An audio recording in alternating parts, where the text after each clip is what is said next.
जय हिंद मेरे प्यारे बच्चों। तो बहुपद चैप्टर से और एक्सरसाइज 2.2 का बहुपद चैप्टर से है आपका एक्सरसाइज 2.2 का एक्सरसाइज 2.2 का क्वेश्चन नंबर 4 सॉल्व करेंगे मेरे प्यारे बच्चों। बहुत ही अच्छे से आप लोग अंत तक बने रहिएगा और बहुत अच्छे से समझ में भी आएगा।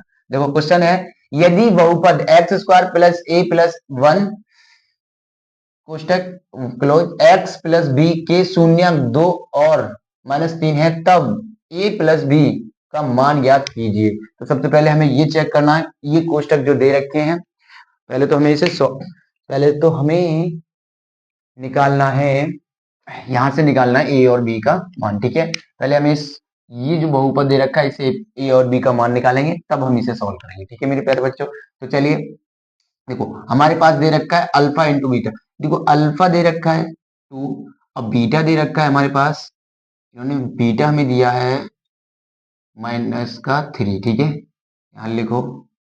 ठीक है, हल अल्फा हमारे पास क्या है 2 और बीटा हमारे पास क्या है -3। तब हम समसूत्र बहुपद है हमारे पास, बहुपद क्या है एक्स स्क्वायर प्लस पुस्तक में ए प्लस बी 1 और x प्लस बी। ठीक है, ये हमारे पास बहुपद है। एक सूत्र हमारे पास है, उसी सूत्र से हम निकालेंगे जिससे हमें इसके सूत्र के वो हमारे पास है एक्स स्क्वायर, ठीक है, प्लस बी एक्स प्लस सी, ये वाला। और इसके शून्यंक होते हैं, शून्यंक होता है -b अपॉन में a। ठीक है मेरे प्यारे बच्चों, ठीक है, और एक शून्यंक हमारे पास होता है सी अपॉन में ए। ठीक है, ये दो शून्यंक हमारे पास होते हैं, b अपॉन में ए और सी अपॉन में एक। शून्यंकों का गुणनफल और शून्यंकों का योगफल, ये होता है शून्यंकों का योगफल, ये वाला होगा शून्यंकों का योगफल, शून्यंकों का योगफल, और ये होगा शून्यंकों का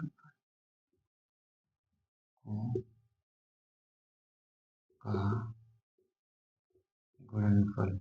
ठीक है मेरे प्यारे बच्चों, शून्यंकों का योगफल और शून्यंकों का गुणनफल। तो मेरे प्यारे बच्चों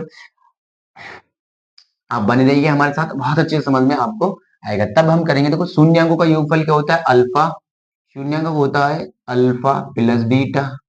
ठीक है, और शून्यंकों का गुणनफल होता है अल्फा इंटू बीटा। ठीक है, ये हमारे पास होता है शून्यंकों का योगफल और शून्यंकों का गुणनफल। तो इससे तुलना करेंगे, जब इससे तुलना करेंगे तो देखेंगे आप, ये ए है ना, ये ए है और ये एक्स है। तो x बराबर ये जो कितना लिखा है 1, तो a के एक, ये जो a लिखा है यहाँ पर इसका x गुणा क्या होगा 1 होगा। कितना होगा 1 होगा।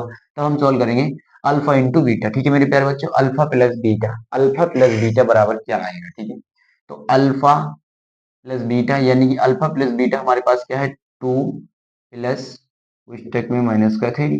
ठीक है, और तुलना किससे करनी है, इस वाले से तुलना करनी है हमें। तुलना किससे करनी है, इससे करनी है। तो तुलना के लिए हमें क्या करना है, यहाँ लिखना लिखना माइनस का भी है, माइनस बी। तो माइनस बी कितना है हमारे पास -1 अपॉन में 1। ठीक है, 1 अपॉन में 1। ठीक है, हाँ 1 अपॉन में 1, क्योंकि ये बराबर कितना है, नहीं sorry sorry sorry sorry sorry प्यारे बच्चों सॉरी, माइनस का बी कितना है हमारे पास ये वाला। ठीक है, और ए क्या है ये वाला।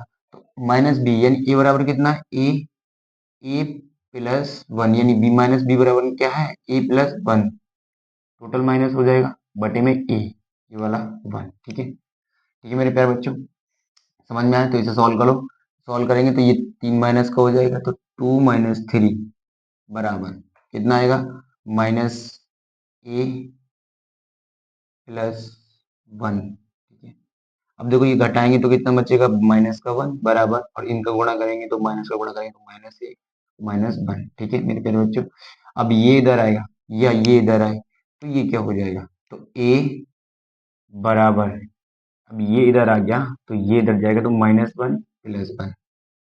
ठीक है, -1 प्लस 1, तो माइनस प्लस से ये कट जाएगा, -1 और +1 कटेगा तो माइनस का क्या बचेगा ए बराबर 0। ठीक है, पहला आंसर क्या आया ए बराबर 0। ठीक है, अब दूसरा हम निकालेंगे शून्यंक। तो दूसरा शून्यंक हमारे पास क्या होगा, दूसरा शून्यंक हमारे पास होगा सी अपॉन में। तो सी कितना है बी, सी कितना है बी। दूसरा शून्यंक है, ये पहला शून्यंक था हमारे पास, ये हमने पहला शून्यंक से निकाला है ए।